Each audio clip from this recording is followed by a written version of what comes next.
Shalom, selamat malam Bapak Ibu Saudara-saudari yang terkasih dalam Tuhan Yesus Kristus. Selamat bergabung kembali dalam acara Kopi Online GKA Gloria Surabaya. Hari ini saya tidak sendirian, ada Bapak David Aden yang menemani saya pada hari ini. Selamat malam Pak. Ya, malam Ibu. Bagaimana kabarnya? Baik Bu. Sehat? Sehat kita semua. Mari semuanya juga yang ada yang sedang menyaksikan sekarang juga dalam kondisi yang sehat ya. Iya. Ya. Mari diminum kopinya Pak. Oh iya, siap. Ini kopi enak sekali Bu. Wah, ya. pasti enak ini ya. Gimana rasanya Pak? Seger. Nikmat rasanya ya. Berbicara tentang kopi, saudara, hari ini adalah kopi online yang keempat. Kopi singkatan dari Kongko Pembinaan Iman secara online. Kita bersyukur di tengah pandemi COVID-19 ini, acara kopi online GKA Gloria dapat hadir untuk memberikan nutrisi rohani dan membuka wawasan lebih luas serta memperkaya pengenalan kita akan Tuhan. Pak David, sekarang ini semuanya serba online. Mulai dari sekolah online, kuliah juga online, belanja online, bahkan sekarang ibadah kita juga online Pak ya. Karena kita harus mengikuti himbauan pemerintah melakukan ibadah virtual untuk mencegah penyebaran virus COVID ini. Dan banyak gereja masih menerapkan ibadah virtual online ini. Iya, saya dengar ini ya, topik kita malam ini sangat menarik sebenarnya terkait dengan ibadah online ini. Mari Bu Esther, topik kita apa ya malam ini Bu Esther ya? Topiknya keren Pak. Coram Deo. Kalau tidak salah itu berasal dari bahasa Latin Pak ya. Dan benar saudara, topik hari ini sangat menarik sekali untuk dibahas, yaitu Coram Deo, lebih dari ibadah virtual. Bagi Bapak Ibu Saudara yang akan berpartisipasi dalam kopi online ini, boleh mengirimkan pertanyaan melalui kolom channel chat di YouTube ini, ataupun dapat mengirimkannya lewat WA GKA Gloria yang tertera di layar Anda Saudara, 0821 3980 7088. Waktu kongko kita adalah kurang lebih 1,5 jam, dimulai dari pukul 19.00 sampai kurang lebih 20.30. Dan akan dibagi menjadi 2 bagian. Bagian pertama, setiap kongkoers akan memberikan wawasan bagi kita. Dan untuk bagian yang kedua, kongkoers akan berusaha menjawab pertanyaan dari Bapak Ibu Saudara yang telah mengirimkan pertanyaannya. Oke, Pak David, mungkin bisa langsung saja mengenalkan para narasumber kita pada malam hari ini. Ya, para narasumber kita pada malam hari ini adalah orang-orang yang sangat kompeten di bidangnya. Pembicara pertama kita, pemateri pertama kita adalah Bapak Pendeta Budianto Lim, Doctor of Worship Studies. Beliau adalah Ketua Program Pasca Sarjana dan dosen Teologi Ibadah dan juga dosen Perjanjian Lama di Sekolah Tinggi Teologi Reform Indonesia. Pembicara kita yang kedua adalah Ibu Evangelis Lydia Siah, Doctor of Worship Studies. Beliau adalah Ketua Program Sertifikat Pelayanan dan dosen Teologi Ibadah juga. Dan pembicara kita yang ketiga adalah Bapak Penginjil Ivan K. Santoso, Master of Divinity. Beliau adalah Koordinator Humas, Direktur Admisi, dan juga dosen Teologi Sistematika dan Teologi Ibadah di STTRI. Nah, itu pembicara-pembicara kita malam hari ini, Bu. Wah, bagus sekali ya. Mari sebelumnya kita membuka terlebih dahulu dalam doa. Kami minta Pendeta Budianto Lim untuk bisa memimpin di dalam doa terlebih dahulu. Baik, selamat malam. Mari kita tundukkan kepala, kita masuk di dalam doa. Segala puji syukur kami naikkan ke hadapan-Mu Bapa Surgawi, kalau kami diberikan hak istimewa tinggal di dalam era di mana kami tetap bisa terkoneksi dan belajar berelasi lewat media komunikasi seperti yang malam ini kami lakukan. Saat ini kami berdoa mau menyerahkan dengan segala kerendahan hati. Karena setiap kami bergumul bagaimana kami boleh memaknai seluruh peribadahan dan kehidupan penyembahan kami. Oleh karena itu, kiranya Roh-Mu yang kudus yang boleh menerangi hati pikiran sehingga kami boleh fokus dan kami boleh diajak untuk dapat mengarahkan seluruh mata hati kami dan seluruh diri kami, bahkan kehendak kami kepada diri-Mu, ya Tuhan Yesus Kristus, Tuhan yang sudah mati buat kami. Dan kami bersyukur untuk kesempatan bisa ngobrol malam ini melalui kopi bersama dengan saudari kami, hamba-hambamu di GKA Gloria. Dan juga kami menyerahkan supaya siapapun yang ikut serta di dalam menyaksikan proses pembelajaran ini, kami boleh terus belajar untuk menjadi murid-murid-Mu, murid Kristus yang semakin memahami penyembahan seperti apa di tengah segala konteks yang kami sedang hadapi. Penyembahan seperti apa yang sungguh memuliakan dan menyenangkan Engkau. Tuhan tolong kami, karena setiap kami punya konteks yang berbeda-beda, dan kami punya pergumulan yang juga beraneka ragam. Tuhan mampukan kami untuk menangkap apa yang menjadi pikiran-Mu, sehingga seluruh penyembahan yang kami nyatakan sebagai pribadi maupun sebagai umat-Mu boleh sungguh memuliakan Engkau, menghormati Engkau, dan kami boleh menikmati Engkau dengan luar biasa. Sertai kami ya Tuhan, dan kiranya damai sejahtera yang daripada surgawi yang Kau curahkan kepada kami. Di dalam nama Tuhan Yesus, kami mohonkan semua ini. Amin. Amin. Terima kasih. Satu topik, Coram Deo, lebih dari ibadah virtual. Suatu istilah yang penting untuk dipahami dan dimaknai. Untuk lebih jelasnya, mungkin kita langsung menanyakan conquerors kita. Yang pertama, Pendeta Budianto Lim. Selamat malam, Pak. Malam. Mau tanya, Pak, kira-kira apa arti dari Coram Deo, Pak ya? Apakah Allah benar-benar hadir dalam ibadah virtual yang kita lakukan selama ini? Dan apa kaitan kira-kira ibadah kita dengan Coram Deo? Kapan konsep Coram Deo ini diterapkan dalam ibadah? Apakah sudah ada sejak penciptaan atau baru ada pada abad-abad selanjutnya? Dan apakah prinsip Coram Deo ini berlaku pada setiap ibadah yang kita lakukan? Mari silakan Pendeta Budianto Lim mungkin bisa menjelaskannya kepada kita. Wah, terima kasih Bu Esther. Ini pertanyaan pertama udah banyak ya. Semoga saya bisa ingat pertanyaannya. Oke, terima kasih sekali lagi Bu Esther untuk pertanyaannya, dan saya bersyukur sekali bisa punya kesempatan ngobrol juga termasuk dengan saudara saya, sahabat saya yang saya kenal udah lama, Pak David Aden. Nah, saudara yang terkasih, Shalom buat Bapak Ibu semua, saudari yang juga menyaksikan lewat kanal YouTube. Kiranya apa yang kita sama-sama bicarakan, perbincangkan, boleh memberikan masukan rohani dan menjadikan kita semakin baik lagi sebagai penyembah-penyembah Allah. Tentu semoga damai sejahtera Allah boleh menyertai kita semua, karena damai sejahtera itu melampaui akal budi kita. Nah, saya akan share screen, jadi saya minta tolong rekan-rekan di GKA untuk bisa membantu saya dalam hal ini, supaya kita bisa mengikuti dengan lancar dan dengan berkonsentrasi. Baik, apa maksud dari topik perbincangan kita malam ini? Coram Deo, lebih dari ibadah virtual. Nah, tadi Ibu Esther betul sekali mengatakan bahwa istilah Coram Deo itu sendiri memang dari bahasa Latin. Sebenarnya istilah ini merangkum satu konsep pengenalan mengenai siapa Tuhan Allah yang menaungi seluruh tatanan eksistensi kita. Ya, eksistensi seluruh ciptaan tentunya. Dan tentu kita sebagai orang Kristen, kita beriman bahwa seluruh eksistensi kita tidak mungkin terlepas dari realita diri Allah.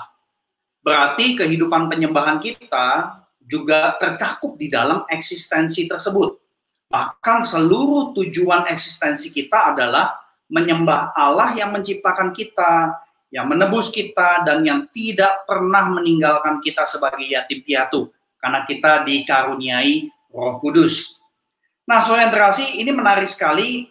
Tujuan eksistensi kita sebagai manusia juga disinggung oleh seorang misionaris bernama Dr. Scott Sandquist. Beliau pernah menjadi misionaris di Asia Tenggara, di Singapura, Dan beliau mengatakan bahwa tujuan eksistensi kita bukan cuma sebagai manusia, tetapi tujuan eksistensi kita adalah sebagai umat tebusan Allah, yaitu gereja. Dan tujuan eksistensi itu ada dua, yaitu worship and witness. Jadi gereja ada untuk menyembah Allah dan menjadi saksi-saksi Allah di tengah dunia. Jadi saya kira ini satu rangkuman yang menarik sekali, karena Dr. Scott Sandquist ini merangkum berdasarkan apa yang kita dengar di Matius 22 ayat 37 sampai 39, dan tentu Matius 28 sampai ayat 16 sampai 20. Nah, istilah coram Deo, coram, ya, coram itu dari kata Latin cora atau pupil mata kita, ya, jadi bagian tengah yang hitam itu loh. Nah, Deo adalah Tuhan, jadi secara sederhana kita bisa mengatakan bahwa kita hidup before God's eyes, atau before the face of God, atau in the presence of God. Nah, dengan sederhana kita bisa menghayatinya demikian.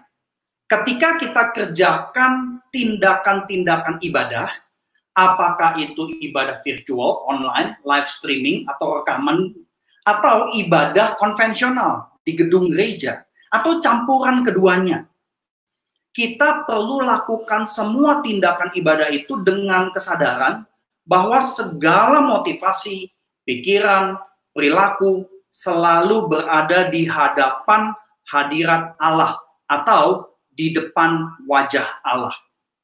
Tentu kita bisa mengatakan dengan kalimat yang berbeda, misalkan kita menghayati coram Deo itu sebagai seluruh posisi hati kita, pikiran kita, perilaku kita ketika beribadah tidak akan pernah luput dari pandangan Allah. Jadi kalau mau dipakai satu kalimat yang umum gitu ya, kita bisa katakan hidup beribadah atau menyembah Allah Tritunggal adalah hidup coram Deo, yaitu hidup yang tidak pernah luput dari kehadiran Allah.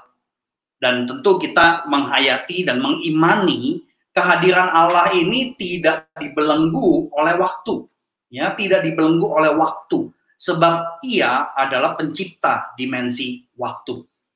Nah, saudara yang terkasih, tadi Ibu Esther juga ada nanya kapan sih konsep coram Deo ini itu muncul gitu ya.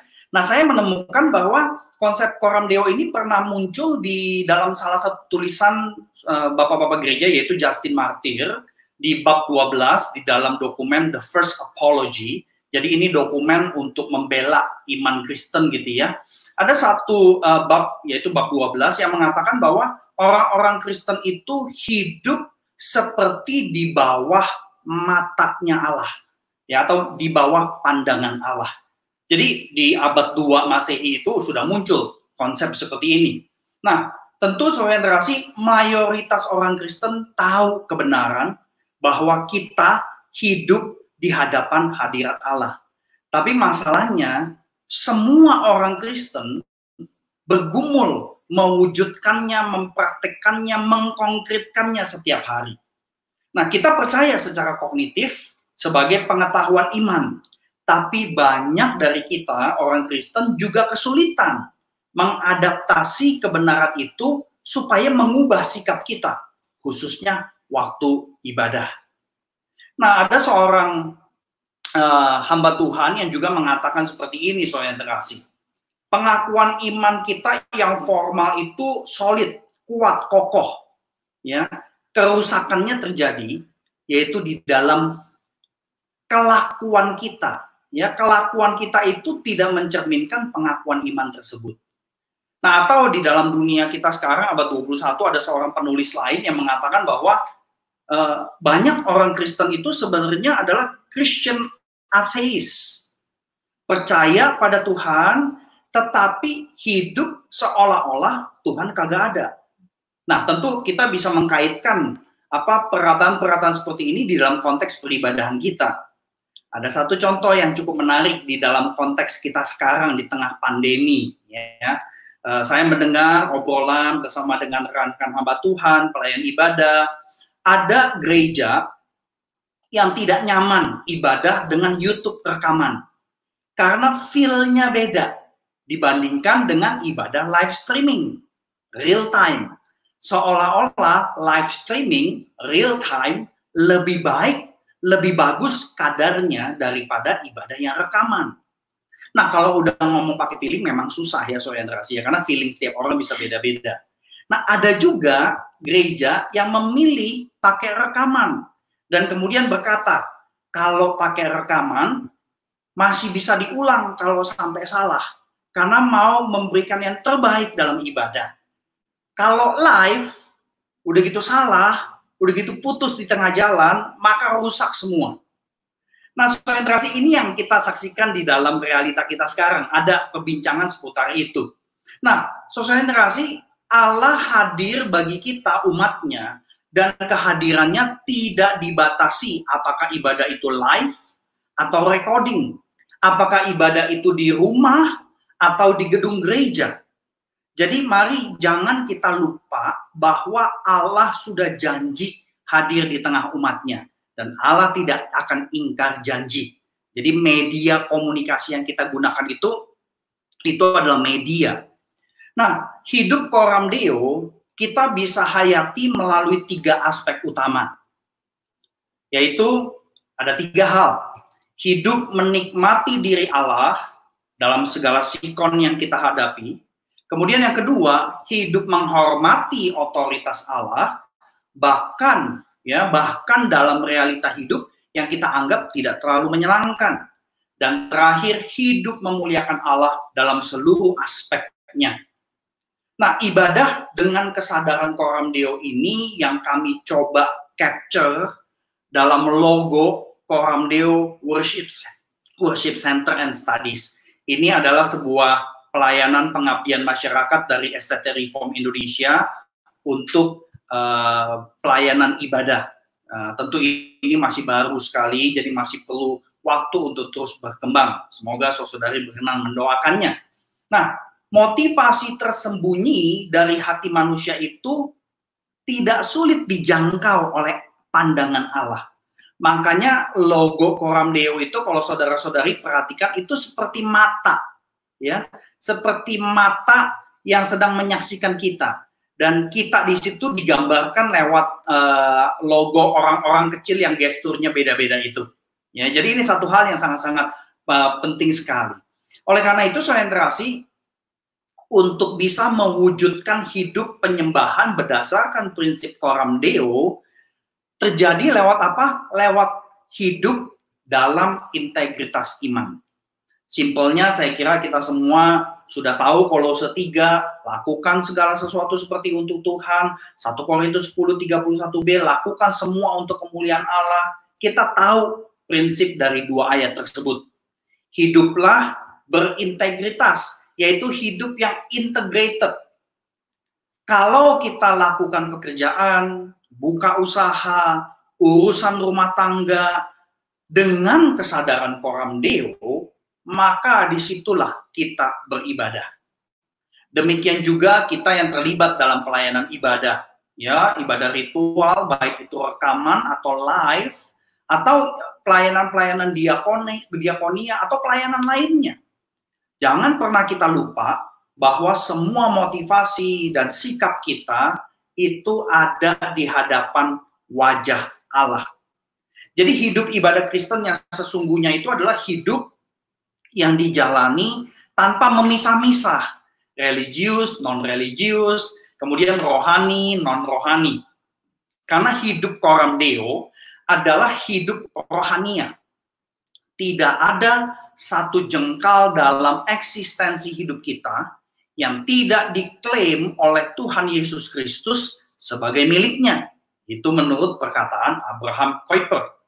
Jadi di dalam pikiran Allah itu sebenarnya tidak ada dikotomi ibadah. Ibadah Kristen yang betul-betul Kristen adalah ritual dan aktual. Ibadah di gereja, di dalam gedung gereja, atau di dalam rumah tangga kita, dan ibadah sebagai gereja. Jadi Sobat Interaksi, prinsip Coram Deo ini makin penting sekali ya, dan genting menjelang rencana dibukanya kembali gereja ya. Ini bagian terakhir daripada sharing saya. Jadi kalau prinsip coram Deo itu tidak mendarah daging, saya khawatir ibadah ritual gereja hanya bisa jadi batu sandungan buat masyarakat. Karena kalau gereja cepet-cepet pengen buka lagi dan semua akhirnya balik lagi ibadah secara fisik, rame-rame di gereja, dan akhirnya virus ini makin menyebar, maka gereja jadi batu sandungan. Orang Kristen malah seakan-akan menciptakan halangan untuk menyaksikan Injil. Karena gereja menjadi pusat permasalahan penyebaran virus. Nah, Saudara yang terkasih, menurut saya ibadah dengan prinsip coram Deo itu merengkuh semua format, baik itu online, offline, di dalam gedung, atau hibrid, gabungan keduanya. Kalau kita coba ingat-ingat gitu ya, sebelum pandemik, ibadah konvensional di dalam gedung gereja, banyak sekali tuh sikap-sikap orang Kristen yang, maaf, saya pakai istilah kurang terpuji. Ada yang buka koran sambil ibadah, baca koran di dalam gereja, padahal orang lagi memuji Tuhan, lagi khotbah dan sebagainya. Ada yang malas nyanyi, ada yang sambil online shopping, ada yang main game, bawa 2 handphone main game, ada yang terlambat masuk di dalam ibadah, termasuk pelayannya, dan lain-lain. Nah, sekarang ya ketika kita lakukan ibadah online, sikap dalam beribadah itu saya juga dengar ada yang kayaknya kurang gitu sreg gitu ya waktu dengernya gitu ya.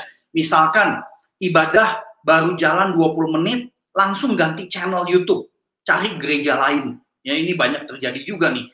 Atau terus-menerus komplain. Dan kemudian pelayan yang udah letih ya makin menerima komplain, kasihan sekali. Nah, semua tindakan ini sebenarnya menunjukkan bahwa kita secara kognitif tahu Tuhan itu hadir di dalam ibadah. Tetapi sikap kita beribadah seolah-olah Tuhan itu tidak ada di situ. Jadi Bapak Ibu Saudara yang terkasih, kalau kita tidak restorasi prinsip coram Deo waktu beribadah, maka sulit sekali kita alami transformasi. Prinsip coram Deo dalam kaitan dengan ibadah itu menguji 4 hal sebenarnya. Ya. Menguji arah atau fokus hati kita. Segala macam sikap kita di tengah-tengah ibadah itu menunjukkan kita konsentrasi gak sih hatinya ke Tuhan atau enggak gitu ya. Dan kemudian yang kedua, menguji kecukupan pengajaran gereja selama ini, khususnya pengajaran mengenai penyembahan. Nah, kemudian yang ketiga juga menguji kesehatian dan penyangkalan diri pemimpin. Dan yang terakhir tentu menguji relasi kekeluargaan gereja lokal. Ya, jadi coram Deo ini prinsip yang begitu besar sekali yang terkait dengan bagaimana kita berelasi dengan Allah. Jadi kurang lebih seperti itu Bu Esther dan Pak David, semoga bisa menjawab pertanyaan yang tadi diajukan. Terima kasih. Terima kasih. Ya, terima kasih jawabannya Pak Budi, sangat jelas dan juga sangat menginspirasi. Dan kali ini saya hendak meneruskan pertanyaan ini. Kali ini saya hendak menunjukkan pertanyaan ini kepada sahabat saya, Ibu Lydia ya. Ibu Lydia, di dalam terang pemahaman tentang coram Deo tadi, nah kita membawanya ke ranah praktis sekarang. Lalu apa yang harus dipersiapkan, baik itu oleh jemaat, baik itu oleh para penata layan dan para pemimpin ibadah? Kira-kira apa yang harus mereka persiapkan di dalam mereka beribadah dan juga melayani dalam ibadah online atau hybrid ini tadi? Dan kemudian sebagai jemaat, apa yang menjadi pemikiran yang seharusnya, bahwa mereka kan sekarang sebagai audiens menonton layar begitu ya, apakah mereka harus berpartisipasi secara aktif ataupun mereka hanya duduk diam saja atau menonton atau bersikap pasif begitu di dalam setiap ibadah online ini. Nah, seperti apa Ibu kira-kira respon dari baik jemaat maupun juga penata layan di dalam terang pemahaman coram Deo ini tadi? Ya, terima kasih David. Kita harus kembali lagi kepada pemahaman bahwa ibadah itu adalah pertemuan Allah dan umat Allah, dan secara teologis ibadah itu adalah pertemuan antara anugerah Allah dengan respons iman dari umat Allah. Pertanyaannya adalah bagaimana meresponi anugerah. Mungkinkah orang percaya meresponi anugerah hanya sekedar menonton saja? Hanya sekedar sebagai audience? Nah, bukankah kalau hanya sebagai audience, mereka sebenarnya belum pernah menerima anugerah itu? Jadi idealnya menerima anugerah, meresponi anugerah itu tidak mungkin secara pasif, itu berarti baik itu pelayan ibadah, pemimpin ibadah, maupun jemaat, semua kita harus aktif berpartisipasi di dalam melakukan ibadah online. Jadi tidak ada konsep menonton di dalam ibadah online. Tapi memang kita harus menyadari bahwa masih banyak orang Kristen yang meresponi anugerah itu secara pasif. Saudara sekalian, beberapa kemungkinan kalau orang Kristen meresponi anugerah secara pasif, yang pertama mungkin karena selama ini relasi dengan Tuhan hanya bersifat untung dan rugi. Maka ketika ibadah online tidak memberikan keuntungan-keuntungan yang diharapkan, orang Kristen berhenti beribadah. Sangat mungkin 20% sampai 30% jemaat dalam satu gereja pada hari ini telah berhenti mengikuti ibadah online. Kemungkinan yang kedua adalah mungkin karena relasi dengan Tuhan selama ini hanya bersifat kegiatan ritual. Maka ibadah online dipandang sebagai salah satu kegiatan saja, sebanding dengan kegiatan-kegiatan lainnya. Akibatnya ibadah dilakukan sambil masak, sambil main game, sambil shopping online, karena dianggap sama saja dengan kegiatan lainnya. Jadi mungkinkah meresponi anugerah Allah secara pasif? Sebenarnya tidak mungkin. Kecuali orang itu belum mengalami anugerah atau belum lahir baru. Atau orang itu telah melupakan anugerah, telah meninggalkan kasih yang mula-mula. Jadi kata kunci meresponi anugerah secara coram deo, meresponi anugerah dengan sungguh-sungguh lebih daripada virtual adalah sebenarnya kasih. Saya mengajak kita semua peserta kopi online untuk membaca bersama-sama dari Matius 22 ayat 37 sampai 39. Saudara bisa buka Alkitabnya atau handphone atau bisa lihat slide kalau memang bisa terbaca ya. Kita sama-sama membaca ya, sekalipun ini virtual kita sama-sama dengan serempak membacanya dengan hati yang lembut dan rendah hati. Kita baca bersama-sama. 1, 2, 3. Kasihilah Tuhan Allahmu dengan segenap hatimu dan dengan segenap jiwamu dan dengan segenap akal budimu. Itulah hukum yang terutama dan yang pertama. Dan hukum yang kedua yang sama dengan itu ialah kasihilah sesama manusia seperti dirimu sendiri. Jadi bagaimana menjadi penyembah yang bercoram deo secara aktif berpartisipasi dalam ibadah online? Nah, kunci meresponi anugerah Allah secara aktif adalah kasih kepada Allah dan kasih kepada sesama.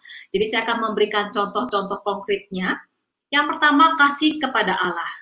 Saudara sekalian, kata hati, jiwa, akal budi diikat oleh satu kata penting yang diulang sebanyak 3 kali.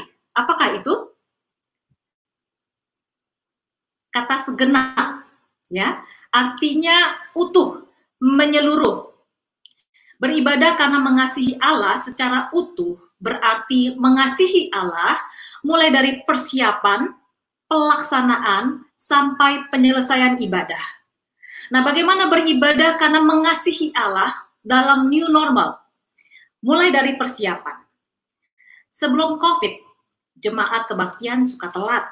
Alasannya adalah jauh, macet, cari parkir, dan sebagainya. Pada masa COVID, mari kita menggantikan 30 menit waktu perjalanan ke gereja sekarang jadi 30 menit waktu untuk mempersiapkan ibadah online. Kita bisa mempersiapkan ruangan yang akan digunakan untuk ibadah bersama. Kita bisa mempersiapkan perlengkapan ibadah, Alkitab, buku nyanyian, liturgi, atau alat musik jika ada. Kita bisa menjauhkan hal-hal yang menjadi distraksi. Mungkin ada kulit kacang, kulit kuaci, mungkin ada bekas tisu, mainan, koran, dan lain-lain. Kalau barang-barang itu bisa menjadi distraksi bagi anggota keluarga, kita bisa singkirkan terlebih dahulu. Dan kita juga bisa mempersiapkan anggota keluarga kita dengan mendiskusikan apa yang akan terjadi, adakah ada adaptasi liturgi, mungkin ada nyanyian yang harus diperkenalkan, mungkin kalau anak-anak kita lebih biasa pakai bahasa Inggris, ketika pembacaan kita sudah siapkan teks bahasa Inggrisnya, atau kalau anak-anak masih kecil kita mempersiapkan aktivitas atau prakarya yang bisa mempersiapkan mereka memasuki ibadah. Nah, itu adalah dalam persiapan ibadah. Mengasihi Allah dari persiapan pelaksanaan sampai penyelesaiannya. Dalam pelaksanaan ibadah, saudara sekalian, handphone, laptop, dan TV adalah satu aktivitas yang kita pakai serba sambil belajar, sambil chatting, sambil kerja, sambil Facebook, sambil Instagram, kadang-kadang sambil main game. Nah, gadgets juga adalah aktivitas entertainment. Kita bisa nonton sambil snacking, sambil angkat kaki, sambil masak, dan lain-lain. Tetapi di dalam meresponi anugerah, ibadah online mengundang orang percaya untuk membangun new normal, secara aktif berinisiatif meresponi anugerah dengan cara membuat new arrangement. Bagaimana new arrangement yang kita lakukan? Dengan cara mendahului dan mengutamakan ibadah online di atas segala aktivitas sambilan. Ibadah online tidak boleh bersaing dengan aktivitas-aktivitas sambilan. Jadi kita harus mengatur segala kegiatan supaya jangan dilakukan sebagai sambilan bersama-sama dengan ibadah online. Misalnya, masak harus selesai sebelum ibadah. Atau kalau pada hari Minggu, maka suami saya akan mengatakan hari Minggu jangan masak. Jadi karena supaya kita bisa konsentrasi ibadah, ya. New arrangement lain, kalau saudara ingin ada grup chatting, ada bisnis deal, ada shopping online, itu dikerjakan semua setelah ibadah selesai. Jadi itu adalah new arrangement. Kita secara aktif mengatur kegiatan kita sehingga tidak bersaing dengan ibadah online. Nah, di dalam pelaksanaan ibadah, banyak orang juga mempertahankan the old normal, di mana gadgets itu mengatur mata kita. Begitu kita merasa ini tidak penting, begitu kita merasa bosan, kita ganti saluran, atau kita bisa leave the meeting before ibadah itu selesai. Tetapi untuk bercoram deo, kita melakukan segala sesuatu di hadapan wajah Allah, untuk menjadi penyembah yang lebih daripada virtual, kita perlu membangun new normal. Artinya ketika kita mengikuti ibadah online, kita perlu membangunkan spiritual sight, spiritual attentiveness untuk menguasai keinginan mata kita. Ketika ibadah itu tampak tidak menarik, mungkin kita bosan atau kita kurang mengerti, kita ingin ganti. Coba kita melatih spiritual sight. Coba kita menanyakan, adakah hal-hal yang Tuhan ingin ungkapkan ketika kita mulai merasa bosan. Kita pertajam penglihatan mata kita. Mungkin ada hal-hal yang penting yang sebenarnya Tuhan ingin ungkapkan, yang selama ini kita tidak perhatikan. Jadi jangan sembarangan leave the meeting before memang ibadah itu sudah selesai. Nah, saudara sekalian, juga di dalam pelaksanaan ibadah, sebelum COVID, kita tahu masalah persembahan. Persembahan itu kalau sebelum COVID diedarkan. Kadang-kadang 2, 3, atau 4 kantong. Tetapi pada masa COVID, persembahan menjadi kesukarelaan. Bagi beberapa orang yang mengalami krisis, persembahan menjadi sesuatu yang belum tentu bisa dilakukan. Tetapi di pihak lain, harus kita pikirkan, mungkin pada masa krisis, persembahan itu menjadi ujian iman dan kasih. Persembahan menjadi ujian untuk memberi bukan pada saat kita kelebihan. Bukan memberi pada waktu kita kelebihan, tetapi pada waktu kekurangan. Seperti janda yang menarik perhatian Tuhan Yesus. Karena kualitas iman dan kasih yang sungguh kepada Allah. Seorang janda yang memberi dari kekurangan. Nah, itu adalah di dalam pelaksanaan ibadah. Dan dalam mengakhiri ibadah, mungkin biasanya kita sibuk sana-sini, begitu kebaktian kita langsung latihan itu dan ini, kita langsung rapat dan sebagainya, kita lupa khotbah yang kita dengar. Nah, sekarang di dalam kondisi ibadah online, kita harus membangun kebiasaan yang baru. Mengasihi Tuhan tidak hanya setelah selesai lalu kemudian melupakan. Mengasihi Tuhan kita harus lakukan dengan perbuatan yang konkret. Sebagai respons terhadap khotbah yang telah didengar, bangunlah new normal dengan membuat aplikasi konkret. Bersama dengan keluarga, kita dapat membicarakan hal-hal yang mungkin menyebabkan kesulitan-kesulitan menerapkan firman Tuhan. Nah, di dalam keluarga kami biasanya beribadah bersama dengan keponakan. Kita membicarakan apa sih yang menyebabkan siblings itu ribut, ada pertikaian, ada amarah, dan sebagainya. Lalu kita membicarakan apa strateginya untuk menolong satu sama lain supaya jangan jatuh di dalam kesalahan dan dosa yang sama.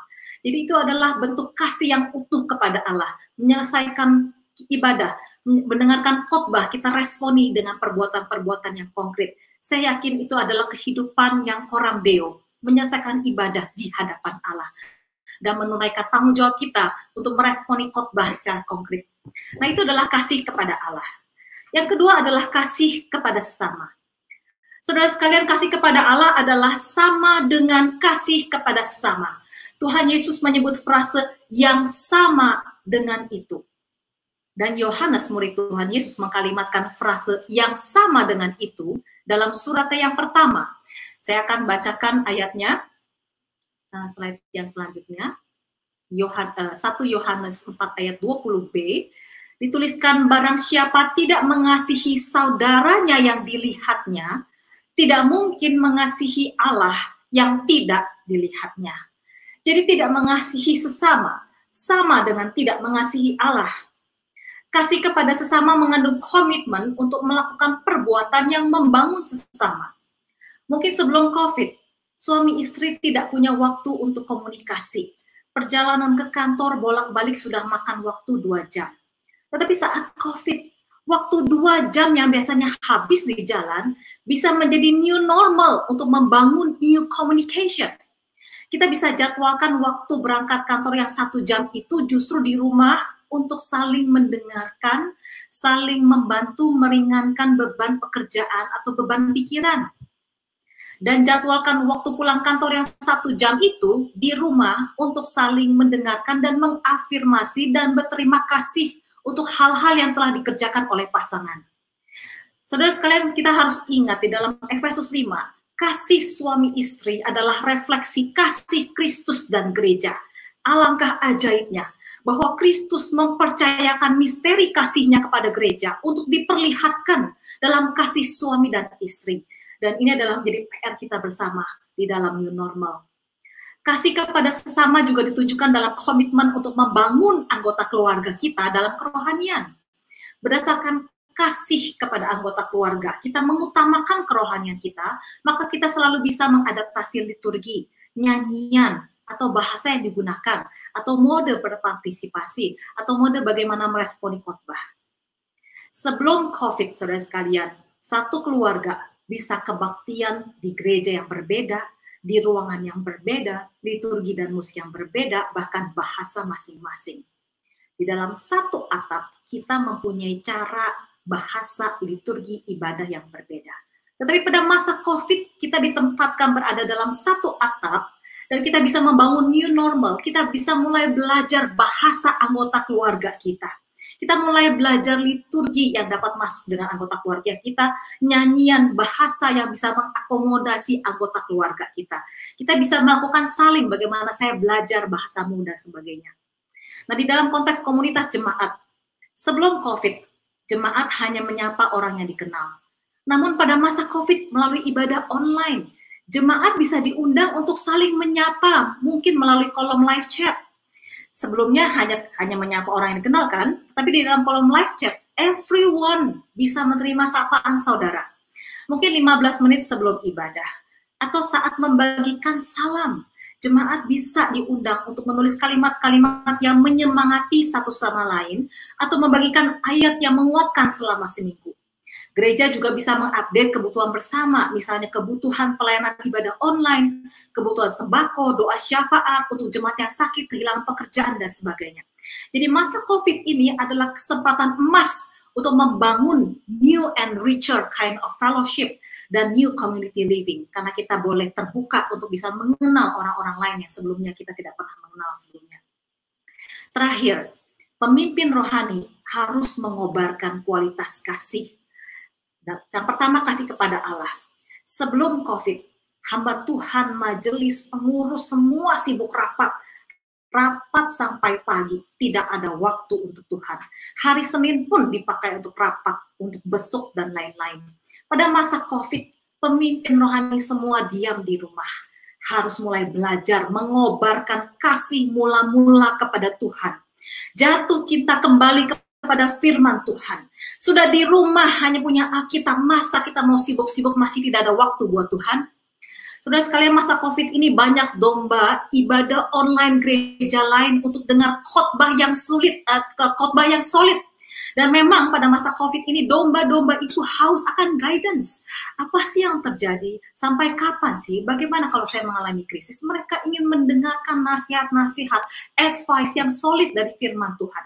Jadi pemimpin rohani, hamba Tuhan, semua yang memimpin jemaat harus membangun kembali new normal yang mungkin sudah lama ditinggalkan, yaitu cinta Tuhan dengan kasih yang mula-mula dan cinta firman Tuhan, menekuni firman Tuhan untuk memberikan solid guidance bagi domba-domba. Yang kedua, kasih kepada sesama. Sebelum COVID, pelayanan jemaat mungkin dikhususkan hanya untuk orang-orang sakit. Pada masa COVID, pemimpin rohani harus mengobarkan kasih pastoralnya.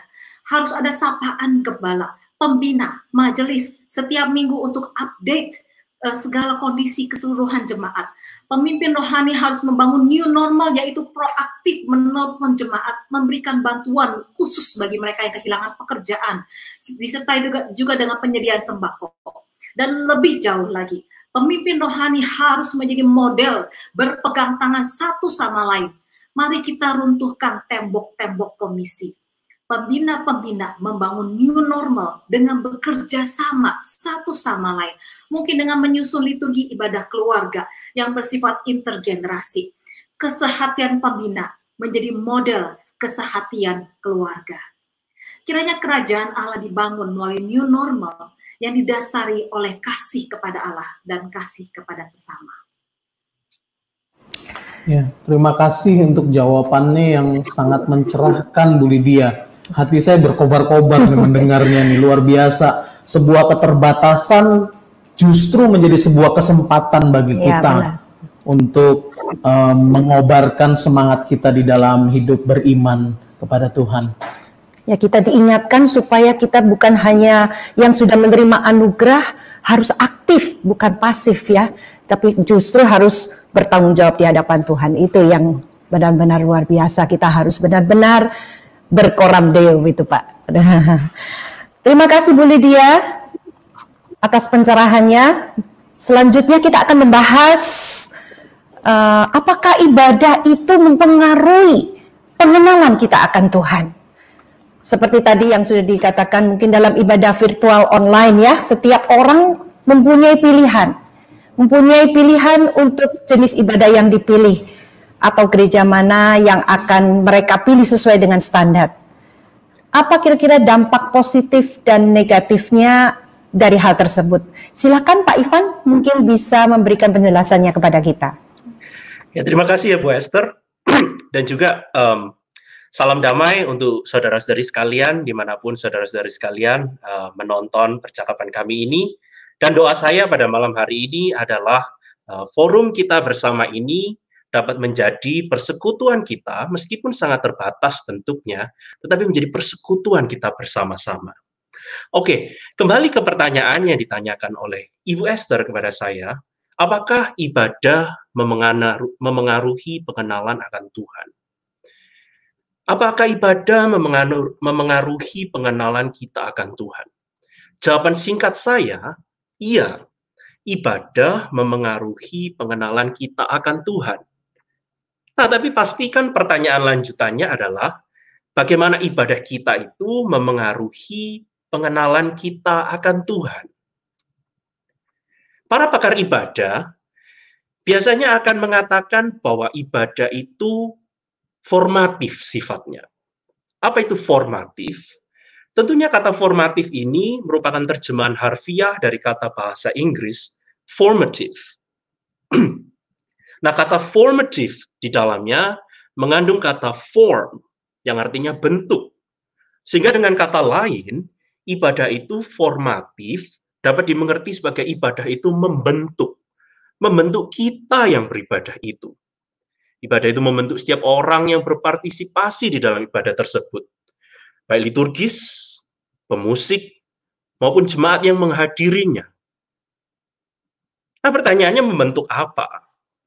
Nah, ini adalah beberapa aspek ibadah itu, beberapa aspek yang dibentuk di dalam diri kita oleh ibadah. Yang pertama, ibadah itu membentuk kita secara kognitif. Artinya ibadah itu membentuk pikiran kita. Apa yang kita percaya tentang Allah, Unitarian, Trinitarian, tentu Trinitarian kalau kita orang-orang Kristen. Apa yang kita percaya tentang sesama kita manusia, baik saudara-saudari di dalam iman, maupun mereka yang bukan Kristen. Apa yang kita percaya tentang mereka semuanya itu dibentuk melalui ibadah kita. Yang terakhir juga, apa yang kita percaya tentang keseluruhan ciptaan Allah ini, nah itu juga akan dibentuk melalui ibadah kita.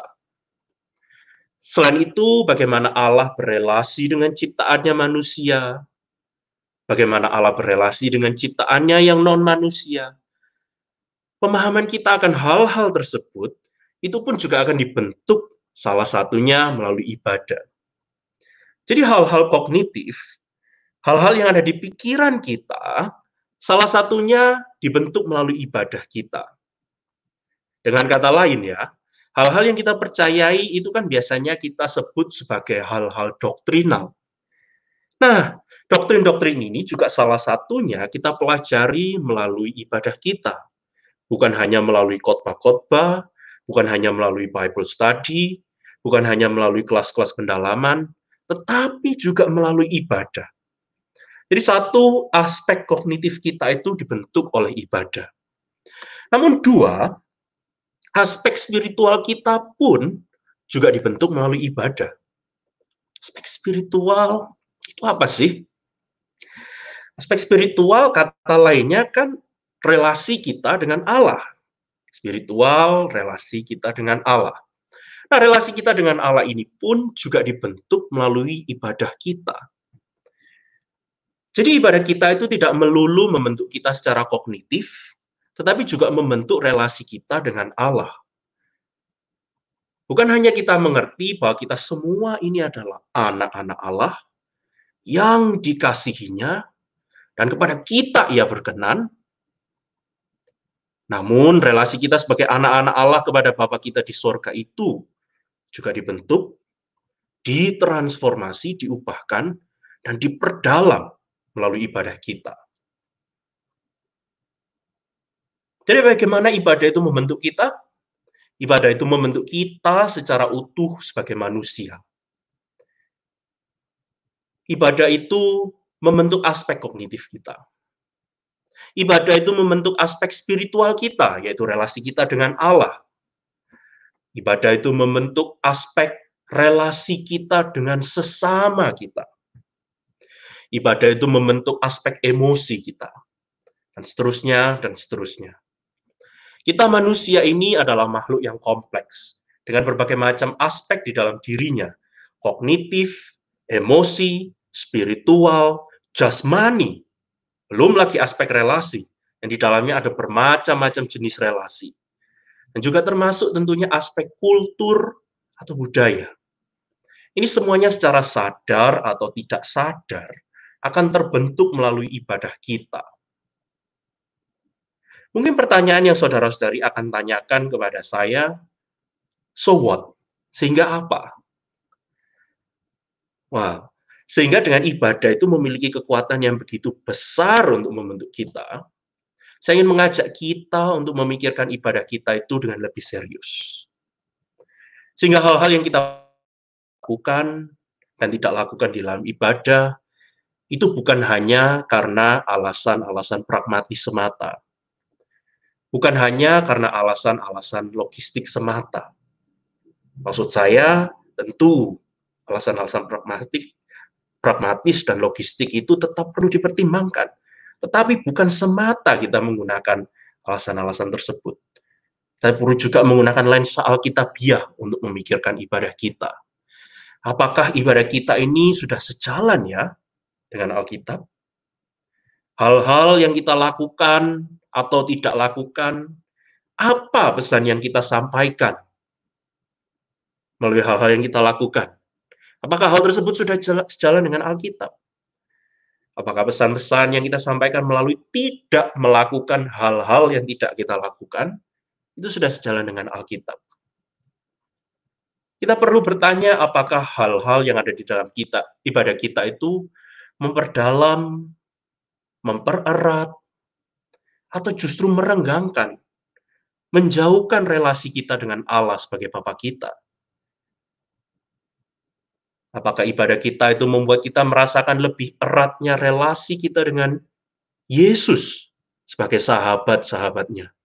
Seperti yang Yesus sendiri katakan dalam Injil Yohanes. Apakah ibadah kita membuat kita semakin mencucurkan air mata bahagia?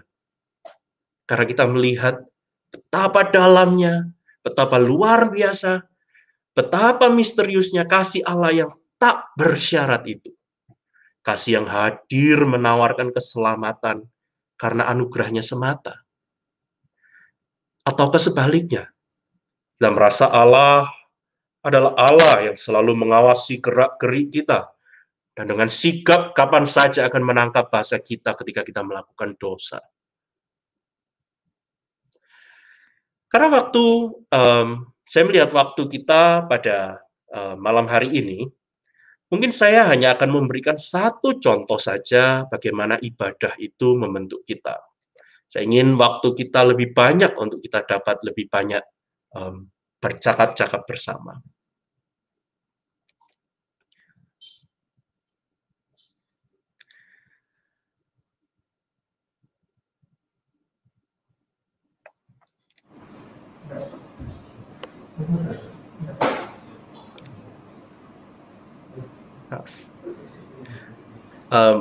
Ya, ini buram ya. Kelihatan kok Pak, jelas. Oke. Autofokusnya. Iya, nggak jalan, nggak apa-apa. Oke, saya lanjutkan ya. Kalau begitu, satu contoh saja bagaimana seharusnya ibadah itu membentuk kita. Pak Budianto dan Bu Lydia, melalui pelayanan Coram Deo, yang juga dilakukan melalui pelayanan sosial media mereka pada masa pandemi COVID-19 ini, terus-menerus mengajak gereja untuk melakukan ratapan. Saudara-saudari tahu apa itu ratapan? Mungkin kalau saya boleh pakai kata yang lebih provokatif, ratapan itu adalah semacam komplain, suatu bentuk komplain yang diizinkan, bahkan diajarkan oleh Alkitab. Loh, dari mana saya tahu? Dari Mazmur, dari kitab Mazmur. Kitab Mazmur isinya kira-kira sepertiganya adalah ratapan, yaitu komplain itu tadi. Sebaliknya orang-orang Kristen biasanya diberitahu kalau tidak boleh komplain. Nanti seperti orang-orang Israel di padang gurun. Maka dari itu, adakah porsi yang diberikan di dalam ibadah kita untuk ratapan? Dengan tidak adanya ratapan itu di dalam ibadah, justru ini memperkuat pesan, membentuk orang-orang Kristen percaya bahwa ratapan komplain itu tidak boleh. Kalau Mazmur adalah ratapan, itu saya menyebutnya sebagai semacam komplain ini, mengapa kok bisa kita justru tidak mempraktekkan hal ini? Nah, saya juga tidak mau mengatakan ya, bahwa segala jenis komplain itu diizinkan. Misalnya komplain yang sifatnya itu ngegosip, kebenarannya belum jelas, tetapi diceritakan ke orang-orang. Nah, hal tersebut saya juga tidak bilang itu boleh. Namun komplain yang sifatnya ratapan, kalau kita belajar dari Alkitab, dari Mazmur khususnya, adalahnya sifatnya ke siapa? Ke Tuhan. Tentang apa? Tentang hal-hal yang tidak semestinya.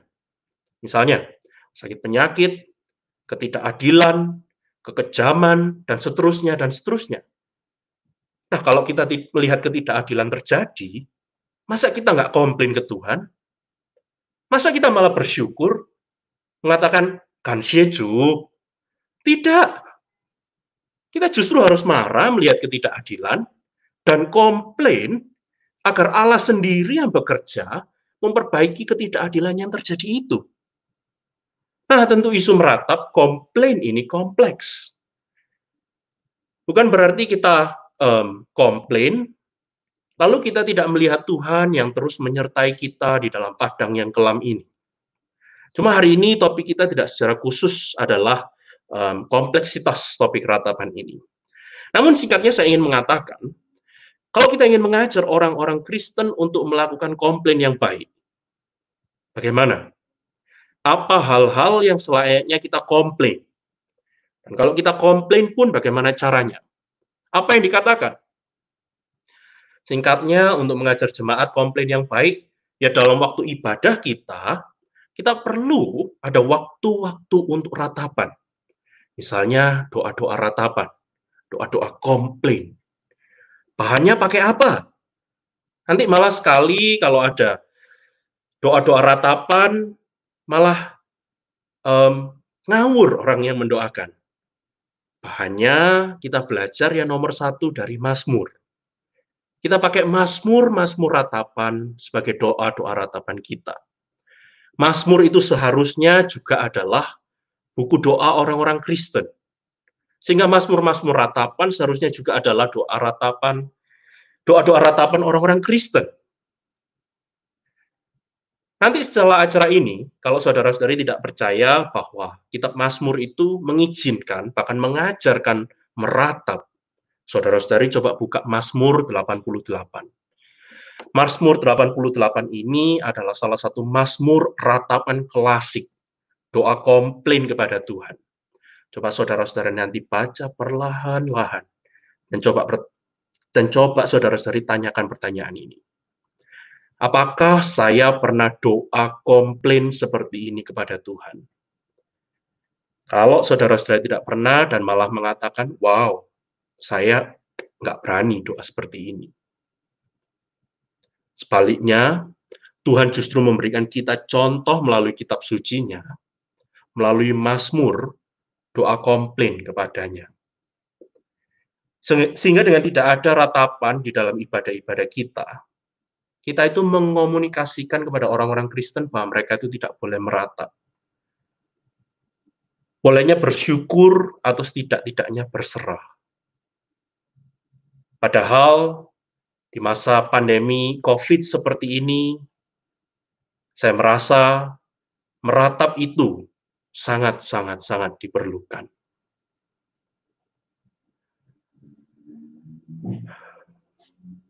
Kita juga perlu mengajarkan jemaat untuk mulai sekarang melantunkan doa-doa ratapan, sehingga jemaat-jemaat kita mengerti seperti apakah komplain orang Kristen yang semestinya. Apakah yang dikomplain tepat? Apakah cara mengkomplainnya tepat? Nah, kita semua, termasuk saya, juga perlu terus dibentuk untuk menjadi peratap-peratap, komplainer yang baik melalui ratapan dalam ibadah. Contoh-contoh yang lain saya tidak bahas untuk saat ini, mungkin kalau saudara-saudari tertarik nanti kita bisa mendiskusikan waktu-waktu diskusi. Tapi sebagai penutup, saya akan menyampaikan 3 poin pentingnya mengerti bahwa ibadah sifatnya formatif. Yang pertama, penting untuk kita melihat ibadah itu membentuk kita, sehingga kita dapat memikirkan dengan baik ibadah kita. Kita dapat berhati-hati memikirkan hal-hal baik apa yang kita perlu lakukan dalam ibadah kita. Dan hal-hal apa yang tidak cocok untuk kita lakukan di dalam ibadah kita. Kita perlu memikirkan dengan baik-baik, dengan hati-hati, karena semua, baik yang kita lakukan ataupun yang tidak kita lakukan, itu membentuk hidup kita sekalian. Dan pembentukan yang terjadi tersebut sudah sejalan dengan Alkitab.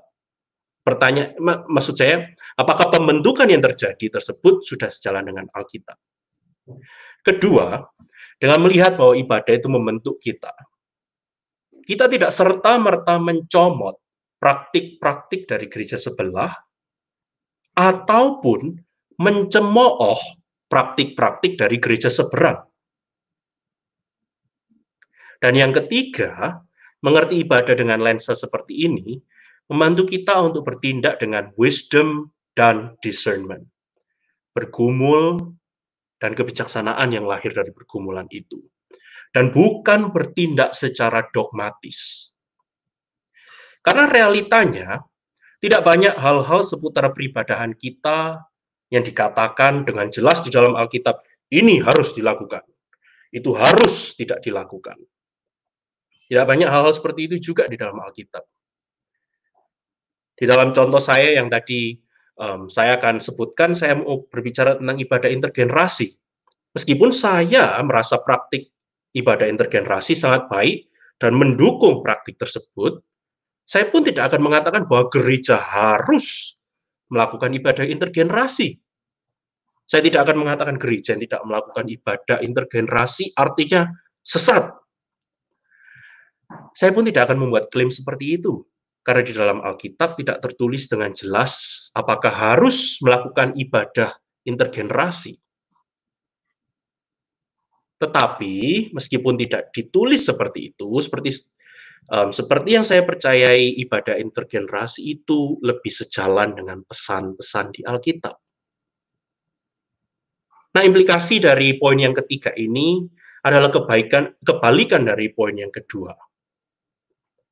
Saya ini adalah seorang reform yang paling reform. Nah, saya bercanda ya, bukan itu poin saya. Bukan mau mengatakan yang paling reform di antara semuanya. Tetapi saya adalah orang yang memegang teguh tradisi teologi reform. Meskipun demikian, mengerti ibadah dengan lensa seperti ini memberikan kepada kita ruang untuk belajar ibadah dari tradisi-tradisi yang berbeda, dari gereja-gereja yang lain. Di satu sisi, dari gereja Anglikan yang ibadahnya sangat mirip dengan gereja Katolik, ataupun di sisi lain, gereja karismatik Pentakosta. Kita tidak takut melakukan hal tersebut, karena kita terus akan dengan kritis memikirkan bagaimana praktik ini membentuk jemaat. Bagaimana praktik ini tidak membentuk jemaat, sehingga kita dapat mempelajari, mengadaptasi, ataupun tidak mengadaptasi praktek-praktek tertentu. Terima kasih, saudara-saudari sekalian. Ya, terima kasih Pak Ivan. Sungguh luar biasa sekali ya. Kita belajar banyak hari ini. Sungguh kita merasakan bahwa ibadah itu membentuk pengenalan kita akan Tuhan. Kita diajar bukan hanya untuk hidup di hadapan hadirat Allah, tetapi kita juga harus mempunyai hati yang transparan, hati yang dekat kepada Tuhan, mencurahkan isi hati kepada Tuhan dan lebih mengenal Tuhan lebih dalam. Terima kasih untuk penjelasannya. Tibalah saatnya kita akan memasuki sesi yang kedua. Kami mengingatkan pada Bapak Ibu Saudara dapat segera mengirimkan pertanyaan pada kolom chat YouTube atau WA GKA Gloria yang tertera pada layar Anda yang akan dijawab secara langsung oleh Conquerors kita. Dan sebelumnya kami mohon maaf jika karena keterbatasan waktu maka kami mungkin tidak dapat menjawab semua pertanyaan yang saudara kirimkan. Oke, mari kita langsung saja ke pertanyaan yang pertama. Pertanyaan pertama ini ditujukan ke Pak Budianto ya. Menurut Bapak, apakah ibadah online lebih baik diselenggarakan secara live streaming atau recording? Mengingat dalam ibadah recording, para pelaku ibadah itu tidak memimpin di waktu yang sama. Silakan. Oke, Bu Esther, dan terima kasih untuk saudara kita yang menanyakan mengenai hal ini. Ini salah satu pertanyaan yang cukup sering muncul di dalam konteks kita di tengah pandemi ini. Nah, menurut saya, kalau saya punya, ini saya ngomong praktis ya Bapak Ibu, kalau saya punya aspek-aspek teknis yang mendukung untuk live streaming, saya akan lakukan live streaming. Tetapi kita tahu untuk bisa live streaming itu banyak hal-hal teknis yang patut dipersiapkan dengan lebih hati-hati.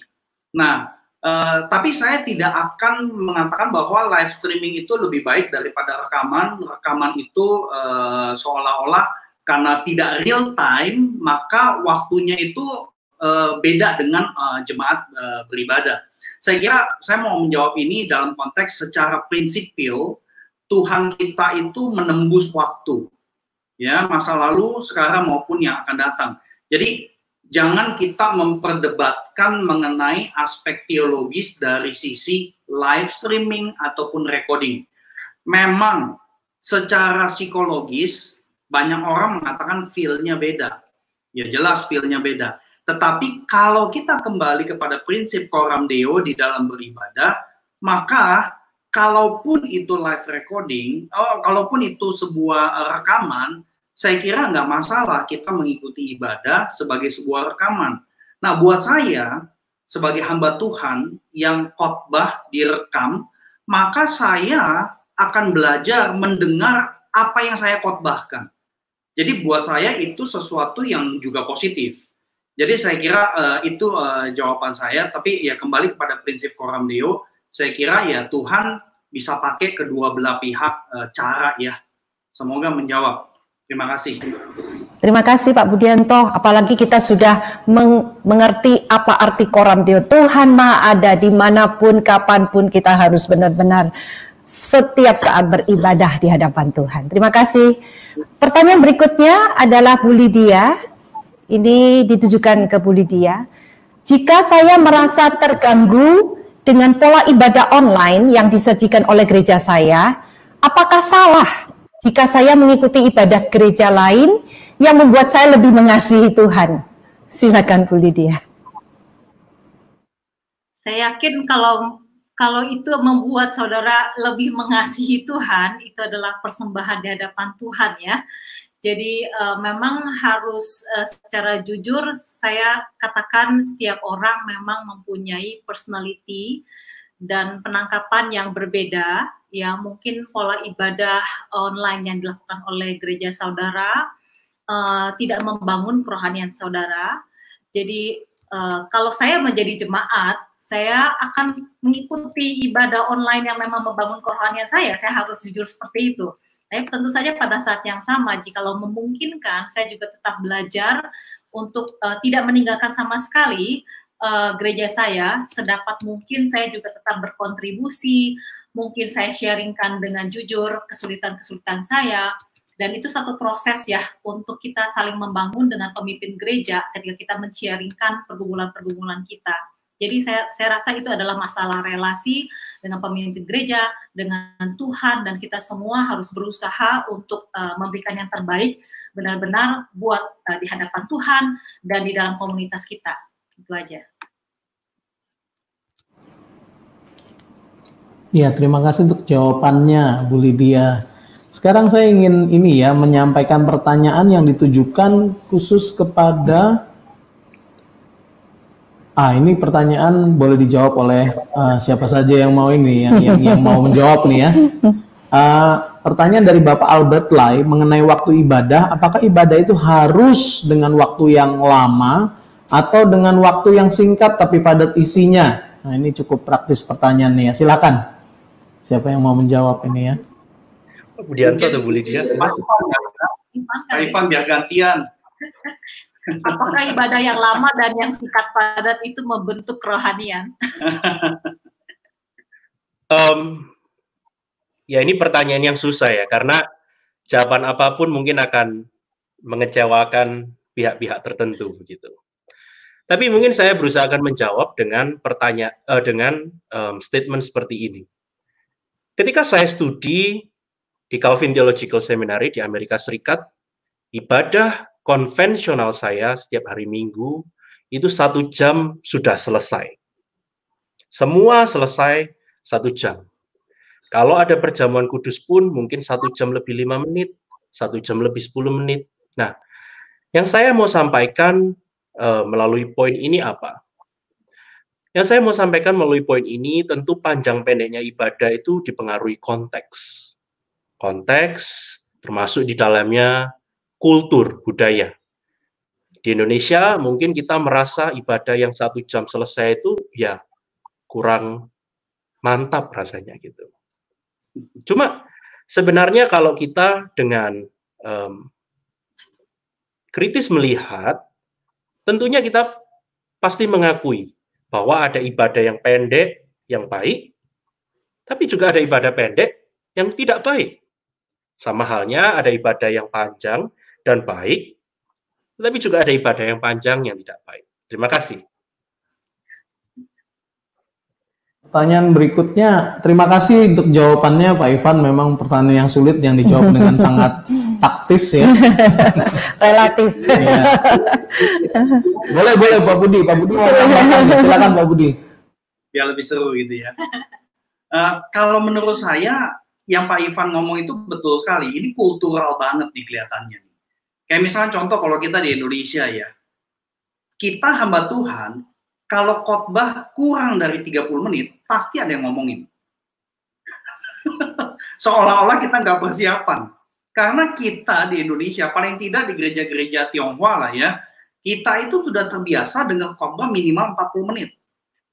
Sehingga seluruh ibadah itu kalau tidak mau terkesan hanya khotbah doang, nggak bisa cuma sejam, mesti 1,5 jam gitu loh. Tapi menurut saya ini kultural dan bukannya nggak bisa diubah, apalagi dengan konteks kita sekarang pandemi ya. Saya kira konteks pandemi ini perlu membuat kita belajar untuk melihat yang mana sih yang substantif di dalam ibadah, yang mana yang tidak substantif. Kayak misalnya contoh nanti kalau memang gereja buka tetapi nggak bisa buka full, dan kita tahu nyanyi itu kita nggak bisa full nih seperti sebelumnya. Biasanya gereja 5 lagu. Sekarang kalau 5 lagu, waduh, nggak tahu tuh penyebaran virus bisa nambahnya luar biasa kali. Jangan-jangan kita mesti potong sampai cuma 2 lagu, gitu ya. Jadi saya kira konteks pandemi ini benar-benar memaksa kita untuk melihat apa yang esensial, yang perlu ada, dan yang tidak perlu ada. Tentu kita perlu evaluasi apa yang sudah pernah ada dulu, kenapa ya ada. Nah, kebanyakan orang juga bingung, kenapa ya ini kita ada ya? Oh enggak, karena udah 45 tahun diadakan di gereja kita, nggak bisa diapa-apain lagi. Nah itu yang repot gitu loh. Ya, jadi saya kira apa yang Pak Ivan sampaikan itu betul sekali. Kultur ini kadang-kadang jadi blok gitu ya. Tetapi saya kira jangan sampai kita kekunci sama kultur juga sih. Ya, saya kira itulah tambahannya sedikit. Terima kasih.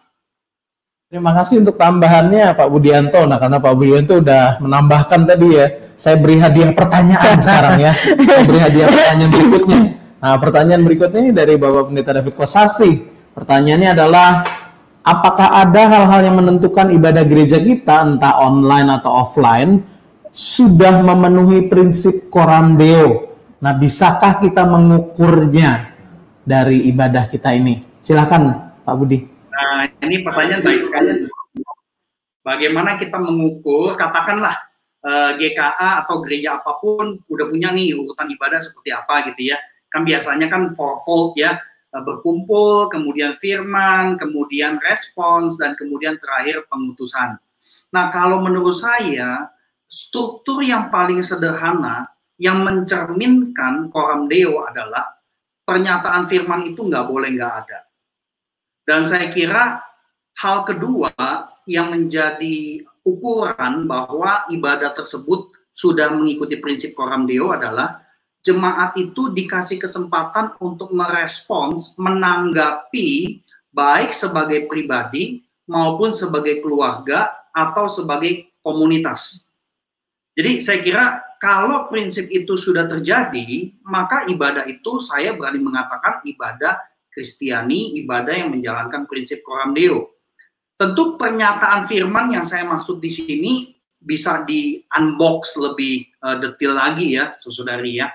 Misalnya pernyataan firman di sini tentu yang paling simpel adalah ungkapan-ungkapan daripada firman Tuhan. Dan ungkapan firman Tuhan itu kan bisa dibentuk dengan atau bisa disajikan dengan cara yang berbeda-beda. Nah, cara itulah yang kita perlu sesuaikan dengan konteks sekarang. Tetapi esensinya adalah pernyataan Allah di dalam kitab suci nggak bisa nggak ada. Tetapi itu nggak berdiri sendiri. Karena ibadah itu perjumpaan, relasi dengan Allah. Jadi kita perlu dikasih kesempatan untuk menanggapi. Nah tentu yang kontekstual itu baik seperti yang tadi Pak Ivan sudah contohkan ya. Doa ratapan. Jadi meratap di sini bukan cuma sekedar menangis saya sebentar lagi terancam nih di PHK. Bukan sekedar itu.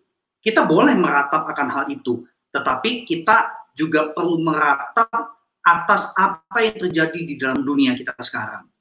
Jadi buat saya tanggapan yang paling penting di dalam konteks sekarang adalah doa syafaat itu nggak bisa nggak ada. Doa syafaat khususnya buat masyarakat yang sedang mengalami pergumulan. Tentu termasuk jemaat yang sedang mengalami pergumulan. Semoga menjawab. Terima kasih Pak Budi. Wah, ini tambah lama tambah seru ini pertanyaannya ya. Pertanyaan berikutnya adalah dari Bapak Ihan Martoyo, ditujukan kepada Ibu Lydia. Ibadah online mempunyai kelebihan jangkauan, jarak, dan bahkan waktu, maksudnya rekaman diakses tidak bersamaan. Mungkinkah justru lebih dekat dengan tubuh Kristus yang memang kita yakini melampaui jarak dan waktu? Itu pertanyaannya, Bu. Silakan, Bu Lydia.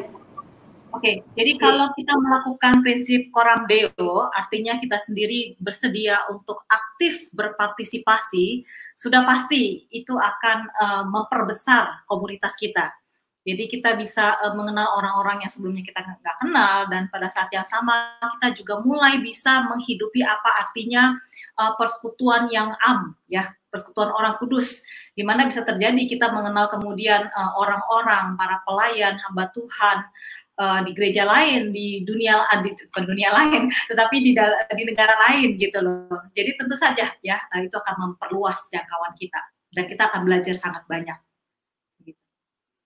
Ya, oke. Ya, terima kasih Bu Lydia untuk jawabannya. Nah sekarang ini pertanyaan khusus untuk Pak Ivan gitu ya, khusus untuk Pak Ivan. Pertanyaannya Pak Ivan, apakah ibadah pasti membuat seseorang mengenal Tuhan dengan benar? Atau pengenalan yang benar tentang Tuhan akan membuat seseorang bersikap benar dalam ibadahnya? Ya, silakan Pak Ivan. Ya, tadi ada bagian depan dari jawaban saya akan pertanyaan pembuka yang tidak saya sampaikan. Jadi, pertanyaannya kan, apakah ibadah memengaruhi pengenalan akan Tuhan? Jawaban saya adalah iya, ibadah memengaruhi pengenalan akan Tuhan. Namun, kalau dibalik, pengenalan akan Tuhan memengaruhi ibadah. Jawaban singkat saya tentu iya. Pengenalan akan Tuhan akan memengaruhi bagaimana kita beribadah. Namun statement ini juga mendorong kita kepada sebuah dilema. Apa dilemanya? Seperti tadi saya sebutkan, di satu sisi ada gereja yang menggunakan style ibadah seperti gereja Anglikan.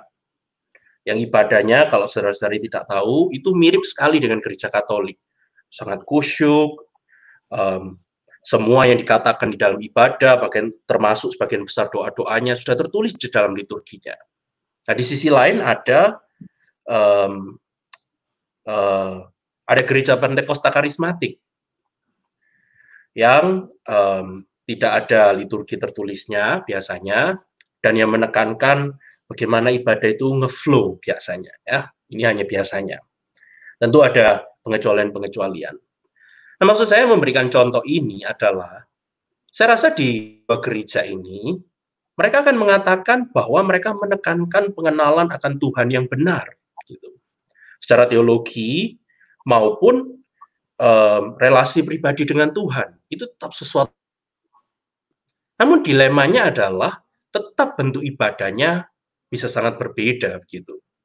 Makanya saya memilih untuk menjawab pertanyaan ini dengan membaliknya, dengan mengatakan bahwa ibadah pun juga memengaruhi pengenalan kita akan Tuhan. Ibadah yang bermacam-macam itu, mau tidak mau, akan memengaruhi pengenalan akan Tuhan. Nah, apakah segala macam ibadah secara otomatis akan memengaruhi pengenalan kita akan Tuhan dengan benar? Tentu jawabannya tidak. Itu adalah poin daripada apa yang saya sampaikan.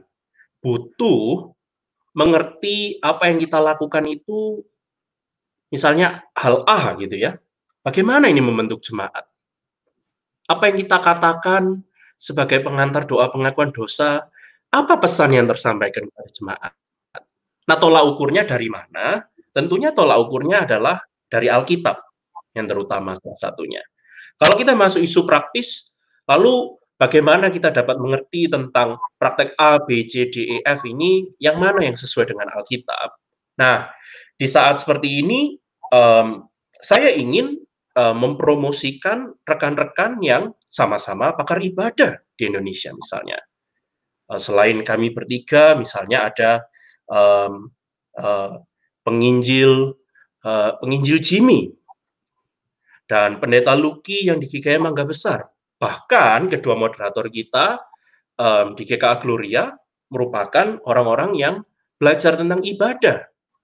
Sehingga kalau kita mengetahui praktek-praktek ibadah yang baik, yang sesuai dengan Alkitab, ya tidak mau kita perlu untuk melakukan diskusi dan pembelajaran dari mereka. Selain itu di Gloria juga ada satu rekan dan kawan lagi penginjil Lince misalnya yang mendalami tentang ibadah.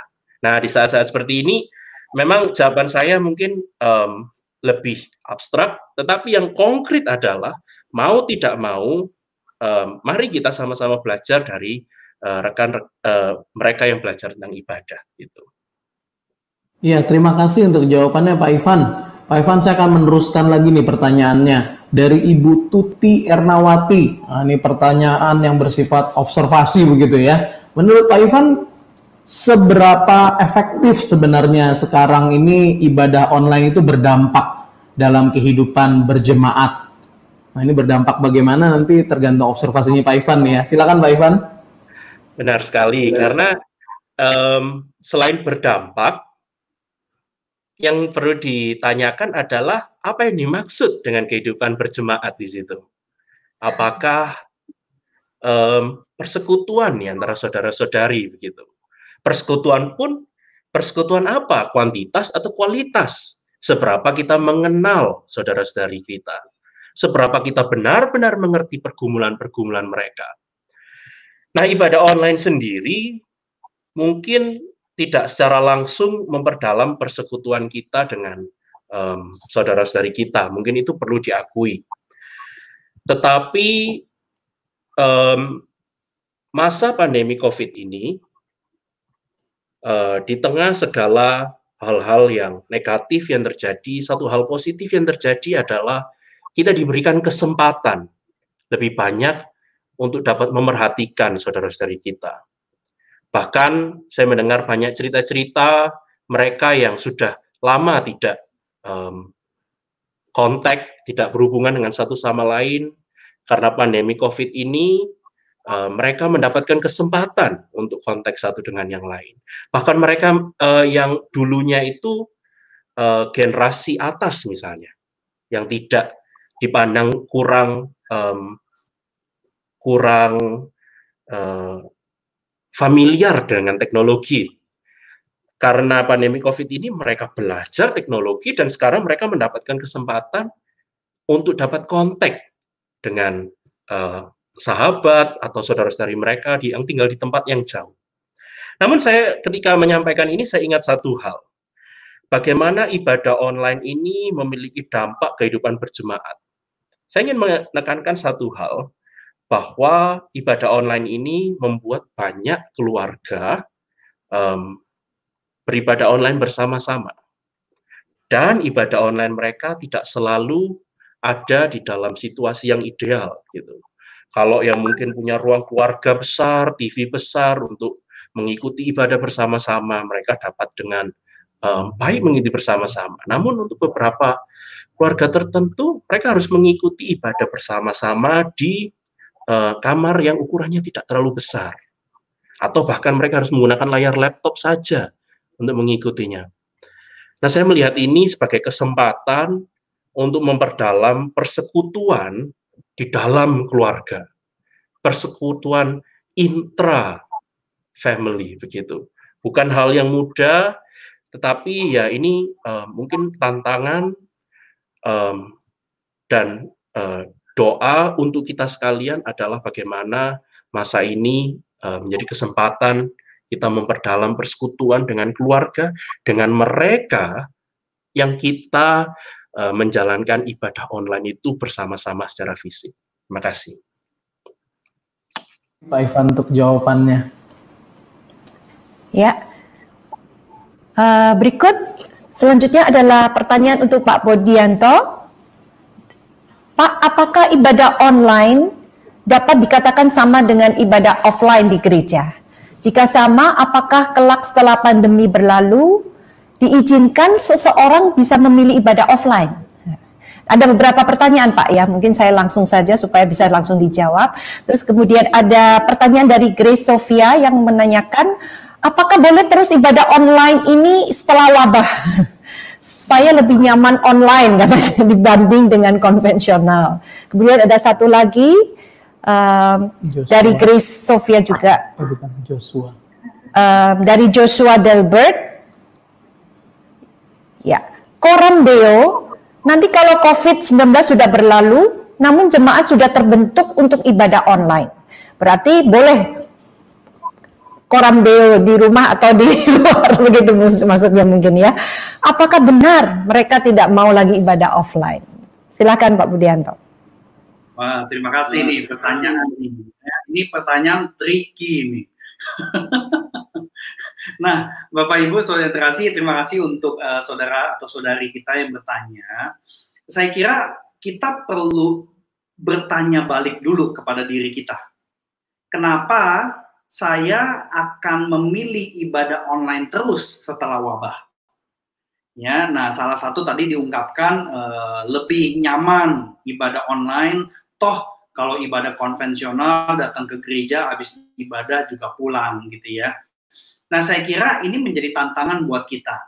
Secara prinsip ya, prinsip Coram Deo, ibadah online, ibadah offline, kehadiran Tuhan tidak lebih berkurang waktu online. Jadi ibadah online itu bukan ibadah kelas 2 menurut saya. Tetapi kita harus hati-hati. Karena di dalam kehidupan seorang Kristen yang mau menyembah Allah, dia adalah seorang yang dibentuk untuk mencintai gereja Tuhan dan untuk keluar dari zona nyamannya untuk bisa belajar mengenal siapa sih anggota tubuh Kristus lainnya. Jadi saya kira kalau saya mau jawab simple, ya dan tidak jawabannya. Ya. Nah bagaimana kalau misalkan sampai setelah wabah, udahlah ibadah online aja terus. Nah, saya akan mengatakan begini buat rekan-rekan kita yang berpikir dan bertanya mengenai pertanyaan yang sama ya. Kalau kita nyaman ibadah sendirian, ya tidak ada keluarga, tidak ada kanan kiri, teman dan sebagainya, benar-benar sendirian, sebatang kara di depan televisi, online, apakah itu live dan sebagainya, saya tidak prefer itu. Karena esensi daripada tubuh Kristus itu sebenarnya ada kebersamaan dengan rekan lainnya, ya, dengan saudara seiman lainnya. Jadi minimal 2 orang kalau menurut saya. Nah di sisi lain ya kembali kepada aspek tadi ya, tingkat atau level kehadiran Allah tidak berkurang. Pada saat ibadah online, ibadah offline silahkan memilih. Tetapi yang kedua adalah sampai seberapa jauh kita mau belajar untuk keluar dari zona nyaman kita, mencintai gereja Tuhan, di mana gereja Tuhan itu terdiri dari berbagai macam latar belakang orang, personalitinya beda dan sebagainya. Ketika kita keluar dari zona nyaman itu, disitulah kita belajar mengasihi Tuhan dengan mengasihi anggota gereja lainnya. Jadi jawabannya menurut saya nggak bisa hitam putih, ya. Tentu saya kalau saya masih menggembalakan gereja, saya tidak akan, maaf ya pakai istilah, saya tidak akan dalam tanda petik langsung mencap jemaat yang mau terusin ibadah online sebagai jemaat yang sesat. Enggak, saya kira enggak begitu, ya. Karena yang saya mau lihat, yang saya mau ukur adalah ketika ia beribadah online atau offline sekalipun, ukuran ibadah itu sah dan tidak adalah terjadi gak perubahan karakter. Nah, perubahan karakter itu agak susah kalau kita cuma sebatang kara sendirian ibadah di rumah lewat screen. Perubahan karakter terjadi karena kita berelasi dengan anggota tubuh Kristus lainnya. Ya, jadi saya kira semoga bisa menjawab, tetapi terus terang tidak bisa dogmatis ya di dalam menjawab pertanyaan saudara kita ini. Saya kira semoga bisa membantu. Terima kasih. Ya, terima kasih Pak Budi untuk jawabannya yang cukup komprehensif ya. Nah, terkait dengan pertanyaan tadi, saya mau bertanya kepada Ibu Lydia. Ini pertanyaan dari Pak Benjamin Susanto ya. Dari penjelasan Ibu tadi, apakah sebaiknya ibadah itu, ibadah online mungkin maksudnya ya, hanya ibadah umum saja, supaya sebagai satu keluarga bisa beribadah bersama-sama?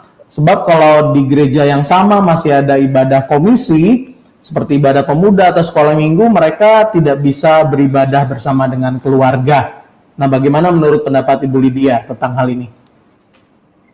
Baik, secara pribadi saya sangat menikmati ibadah bersama keluarga. Jadi saya sangat menikmati beribadah bersama dengan keponakan-keponakan saya, karena kami berdua belum punya anak. Karena di dalam ibadah keluarga itu saya jadi bisa menjadi sahabat bagi ponakan-ponakan saya. Saya bisa mengarahkan dan mereka bisa membuka hati mereka, membuka pergumulan mereka dan sebagainya. Jadi terjadi interaksi yang real, yang saling membangun. Tetapi kalau saya menjadi orang tua di mana gereja mengadakan kebaktian pemuda dan remaja tetap berjalan seperti biasa, maka saya akan mengusahakan cara-cara untuk tetap merekatkan diri dengan anak-anak saya. Ya, jadi saya akan mencari cara, mungkin kita selalu ada waktu bersama setiap minggu. Saya akan selalu mencari cara untuk bisa mungkin setelah ibadah kita ngobrolin, kita lunch, kita bisa juga pada malam hari bisa sharing, dapat apa hari ini, mengucap syukur untuk apa. Jadi selalu harus ada cara untuk selalu merekat dengan anak-anak. Itu aja sih maksud saya. Oke. Ya, terima kasih Bu Lydia untuk jawabannya. Terima kasih. Waduh, waktu ini berjalan begitu cepat sekali ya. Tidak terasa kongko kita semakin seru, semakin harus ini ya. Ada satu pertanyaan terakhir, tetapi kita tahu waktunya sudah hampir mendekati ini ya. Tapi sekali lagi kita tidak bisa menjawab semua pertanyaan yang saudara kirimkan. Kita akan coba pertanyaan yang terakhir ya. Untuk dari Bapak Ihan Martoyo untuk Bapak Ivan. Kelemahan ibadah online adalah kesulitan interaksi dengan sesama jemaat lain. Mungkinkah dikembangkan kebiasaan baru? Misalnya saling menyapa di chat, walau tak bisa salaman. Silakan Pak Ivan. Pak Ihan ini rekan dan kawan kami di STTRI. Beliau sangat aktif bertanya ini. Saya lihat dari kolom chat nampaknya. Saya akan singkat saja menjawab pertanyaan Pak Ihan, bukan karena pertanyaannya tidak baik. Benar, saya rasa itu sebuah praktik yang bagus untuk mendorong jemaat untuk saling menyapa di kolom chat. Dan kita juga bisa menggunakan fitur-fitur lain, bagaimana jemaat itu dapat absen, gitu, dapat menunjukkan kehadirannya di dalam ibadah. Tapi ini juga bisa menjadi masalah ketika kita melihat bahwa kadang ibadah online itu tidak diikuti secara live misalnya. Maka dari itu saya termasuk di pertanyaan sebelumnya cenderung ragu untuk menjawab pertanyaan ini. Bagi saya, mungkin di masa pandemi COVID ini, mungkin di masa ketika gereja-gereja melakukan ibadah online ini, kita perlu memikirkan cara-cara lain bagaimana kita dapat meneruskan dan memperdalam persekutuan di antara saudara-saudari begitu. Mungkin karena waktu kita yang bertambah, seperti kata Bu Lydia tadi, karena kita tidak harus pulang pergi ke tempat kerja dan stuck di traffic begitu. Kita dapat menggunakannya untuk misalnya Zoom prayer meeting begitu. Nah, hal-hal seperti tersebut itu mungkin perlu kita pikirkan hal-hal kreatif bagaimana meneruskan, melanjutkan, dan memperdalam persekutuan kita di luar ibadah online itu. Karena kita tahu keterbatasan ibadah online untuk mempererat persekutuan tersebut. Terima kasih. Terima kasih untuk penjelasannya tadi ya Pak Ivan ya. Nah ini sekarang ada ini ya, ternyata walaupun tadi sudah dibilang pertanyaan terakhir, ini ada bonus question ini. Ada pertanyaan bonus. Karena kita pikir ini sangat baik sekali dari Ibu Hana Darmanto ini ya. Pertanyaannya kepada Pak Budianto ya, kepada Pak Budianto, baiknya bagaimana mendesain ibadah yang singkat dan bermutu? Bisakah diberi contoh liturginya? Nah ini pertanyaan bonus ya, jadi setelah ini mohon maaf kita tidak bisa menampung atau menampilkan pertanyaan berikutnya. Silakan Pak Budi dijawab tadi pertanyaannya, baiknya gimana mendesain ibadah yang singkat dan bermutu, dan apakah bisa diberi contoh liturginya? Ya, baik, terima kasih banyak, ini pertanyaan yang baik sekali dan saya kira sangat kontekstual pertanyaan ini.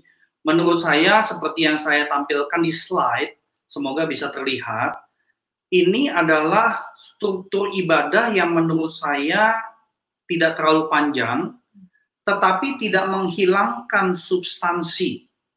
Dan substansi itu muncul dengan 3 komponen utama, yaitu kita menegaskan bahwa kreasi ciptaan, berarti kita akan, ketika kita beribadah, kita menonjolkan bahwa Allah adalah Allah yang menciptakan kita.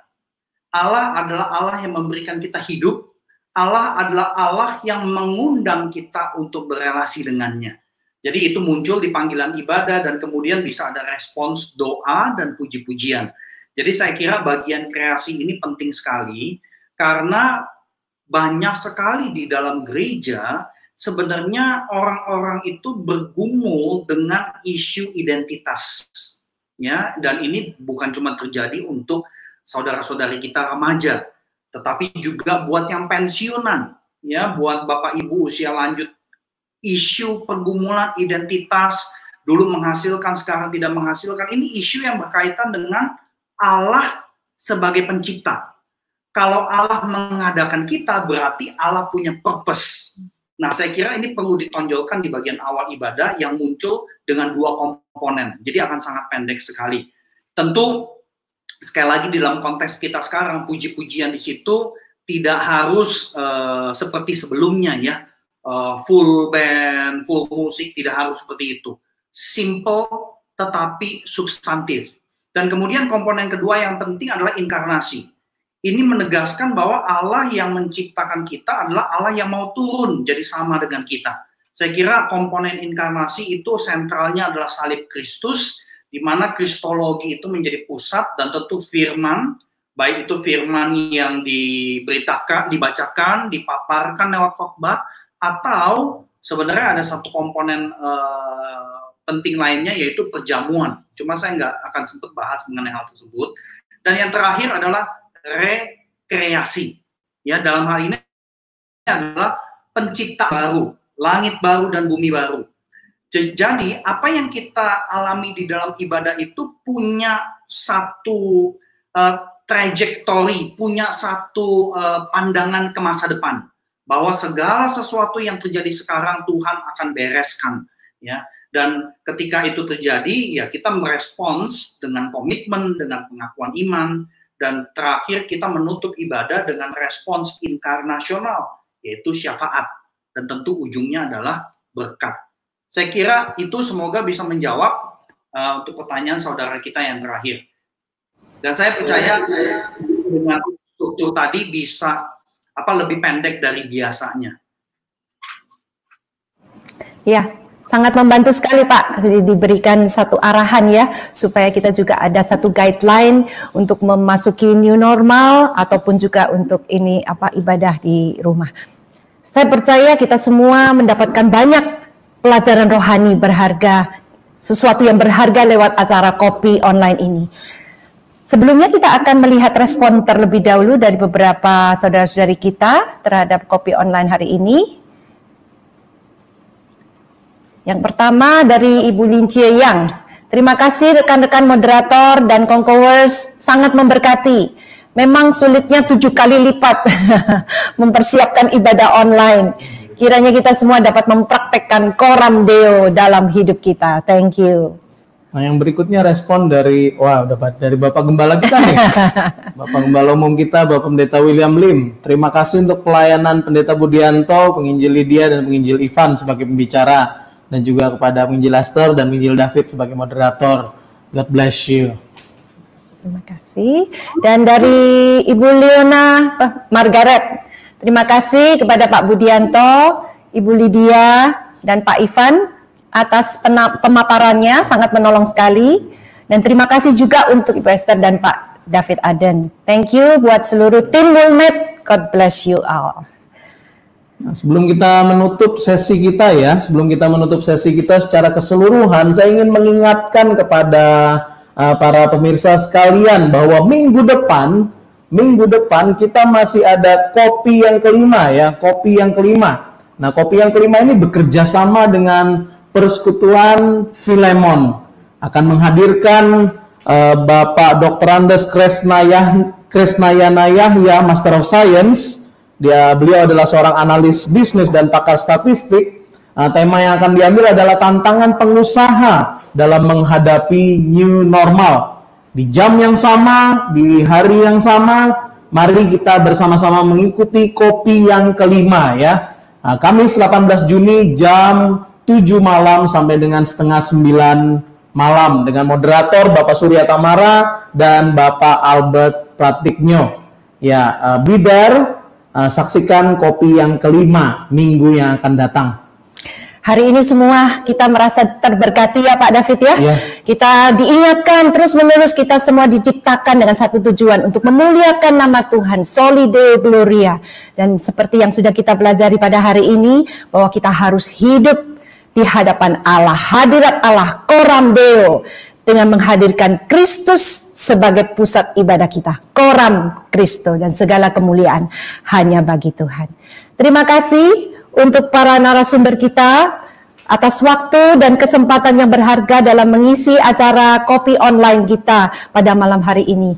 Dan kita akan menutup acara ini, mungkin Pak David bisa menyuruh. Lagi, terima kasih untuk seluruh pembicara dan mohon dengan kasih kesediaannya kepada Ibu Lydia untuk menutup sesi kita kopi keempat ini di dalam doa. Mari kita berdoa.